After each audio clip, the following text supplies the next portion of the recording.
څنګه په ایوي پلیر کې وایرل او نوی ډیزاین ټمپلیټ جوړ کړو لکه څرنګه چې تاسو ما سره دغه ټمپلیټ کتلی شئ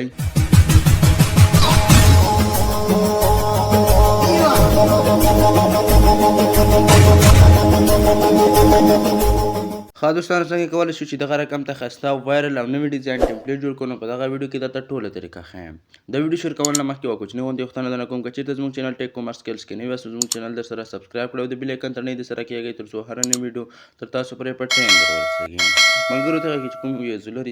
استعمالیږي هغه به ما تاسو ته په ټلیګرام چینل کې اچولی وي د ټلیګرام چینل لینک د دې ویډیو په ډسکرپشن کې دی کولی شئ له هغې ځای نه ورته لاړ شئ راځئ د ویډیو په طرف اول به تاسو راشئ دغه ویوزلر به د ټلیګرام چینل څخه ډاونلوډ کړئ لینک یې د دې ویډیو په ډسکرپشن کې دی کولی شئ له هغې ځای نه ټلیګرام چینل ته راشئ چې کله مو ډاونلوډ کړو بیا به راشئ په همدغه ویوزلر باندې به چې کوم دی کلیک کړئ نو دا به ستاسو سره په ایوي پلیر کې راخلاص شي چې کله در سره په ایوي پلیر کې راخلاص شو را به شئ دغه پنسل آیکن باندې به کلیک کړئ دلته به راشئ په دریم نمبر باندې به ورته کلیک کړئ د دې شاته بیکګراوند به چینج کوو موږ په ایمیج مو چې کله کلیک کړئ دلته به بیا راشئ په دغه د دویم نمبر ایمیج باندې به کلیک کړئ بیا به دغه ایمیج هکه چې کوم ښکاري په دې باندې کلیک کړئ بیا به لږ لاندې راشئ چې کله لږ لاندې راغلی دلته پیک ایمیج لیکلی په دې باندې به ورته کلیک کړئ چې کله په دې باندې کلیک کړئ خپل هغه عکس به ورته انتخاب کړئ کوم چې غواړئ تاسو په دغه ویډیو کې د بیکګراوند په شکل استعمال کړئ که شاته ګورئ زموږ سره د دې بیکګراوند چې کوم دی بدل شو اوس به راځو موږ دلته دغه بل عکس بدلو څنګه کولی شو دغه عکس بدل کړو لږ به لاندې راشئ کمپوزیشن نمبر 3 ته به راشئ دلته به اول نمبر باندې کلیک کړئ ایمیج 1.1 چې لیکلی په دې باندې به کلیک کړئ دلته بیا په دویم نمبر باندې کلیک کړئ په دغه ایمیج خانه باندې به کلیک کړئ د لاندې به راشئ بیک ایمیج باندې به کلیک کړئ دلته به بل دوهم نمبر عکس راواخلئ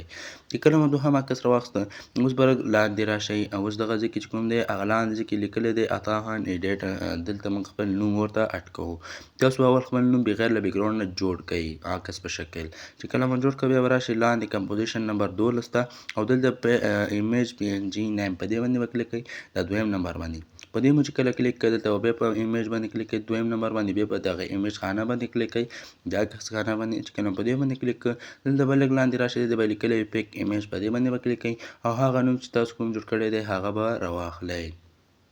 بیا په سلیکټ باندې به ورته کلیک کړئ چې کله په سلیکټ باندې کلیک کوئ به دلته راشئ تاسو د دې نه پاس کومه خانه چې دا په دې باندې به کلیک کړئ دلته ګورئ زموږ سره دې ځای کې نوم اډ شو اوس به راشئ په دغه دې نه پاس کومه خانه چې کومه ده په کمپوزیشن 12 کې اول نمبر خانې باندې به کلیک کړئ چې کله په دې باندې کلیک کړئ دلته به راشئ په اوله خانه جنرال باندې کلیک کړئ دغه اول نمبر ګورئ جنرال چې کوم لیکلی په دې باندې به کلیک کړئ دلته به دغه خانه ته شي دا به ټیک مارک کړئ یعنې ډکه به یې کړئ چې کله مو ډکه کړه دلته ګورئ تاسو سره به دوه ګوشه کې په دغه ځای کې پیدا شي یعنې هیډفونز چې کله دغه مو ټیک مارک کړه پیدا شو نو اوس به راشئ تاسو د دې ویډیو ایډیټینګ چې کوم دی ټوټل خلاص شو یعنې نور شی درنه نه غواړي اوس یې څنګه کولی شو دغه ویډیو چې کوم دی ځان سره ډاونلوډ کړو څنګه ورته نظامات کړو را به شئ په دا درې کرښې چې کومې دی خوا درته ښکاري په دې باندې به کلیک کړئ دلته ګورئ موږ عمرجان ایډیټ هر څه ورته اډ کړه اوس به راشئ په دې باندې خپل خوښې موزیک څنګه اډ کوو را به شئ په دا درې کرښو باندې به کلیک کړئ چې کله په دې درې کرښو باندې کلیک کړه دلته به تاسو سره چې دی دا اول نمبر چې کوم لیبراري لیکلی په دې باندې کلیک کړئ چې کله په دې باندې کلیک کړئ دلته به ستاسو سره کوم موزیک چې دی هغه به ټول واوري خو را به شئ دغه البوم سته په دغه ځای کې تاسو سره چې په کوم فولډر کې باندې خپل نظمونه هغه دي یا نظم یا شعر یا سندره یا بل څه هغه به راواخلئ مثلا ما سره دلته ډېرې زیاتې فولډرې دي زه راځم یو دانه ورته انتخابوم په دغه ځای کې دغه ګورئ دغه ورته انتخابوم اوس راځم دغه پاس باندې درې ډاټ باندې کلیک کوم بیا په ویزیلر باندې کلیک کوم نو دا به ډایرکټي زموږ سره په دې سندره باندې ولګېږي اوس به راشئ د ثبت کولو لپاره به تاسو پاس په دا کونج کې چې کوم غشی ګورئ په دې باندې به کلیک کړئ چې کله په دې غشي باندې کلیک کړه اوس به دلته راشئ لاندې به راشئ دغه ځای کې تاسو کولی شئ خپل نوم بدل کړئ نورو خانو سره کار مه لرئ را به شئ په داخلي خانه کې دغه کوم چې دا 2 صفر لیکلي په دې باندې به کلیک کړئ دا اینډ آرټ چې کوم لیکلی دلته به راشئ څو منټه ویډیو جوړول غواړئ اول به منټونه ورته انتخاب کړئ مثلا څو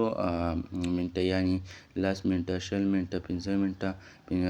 زه غواړم 4 ورته انتخابوم 4 منټه بیا دلته څو ثانیې غواړئ یعنې 4 منټه او څو ثانیې زه تحریکي 10 ثانیې ورته انتخابوم چې 4 منټه راشي اوس به راشئ په اوکې باندې به کلیک کړئ چې کله مو په اوکې باندې کلیک کړئ بیا په ایکسپورټ باندې کلیک کړئ نو دغه ویډیو ډاونلوډینګ به چې کوم دی ستاسو سره روان شي یعنې دغه ویډیو به چې کومه ده دا به ستاسو سره ثبتېدل شروع شي دغلته لږ وخت نیسي زیات وخت نه نیسي نو په ویډیو به چې کومه ده ستاسو سره پوره شکل باندې ډاونلوډ شي دوستانو دغه وه زموږ د نننۍ ویډیو که چېرته مو ویډیو خوښه شوې وي ویډیو در سره لایک کړئ او زموږ چینل ټیک کومارس سکیل در سره سبسکرایب کړئ او د بیل ایکن تڼۍ در سره کېږئ تر څو هره نوې ویډیو تر تاسو پورې په ټایم در ورسیږي. نو په الله سپارم د خدای په امان.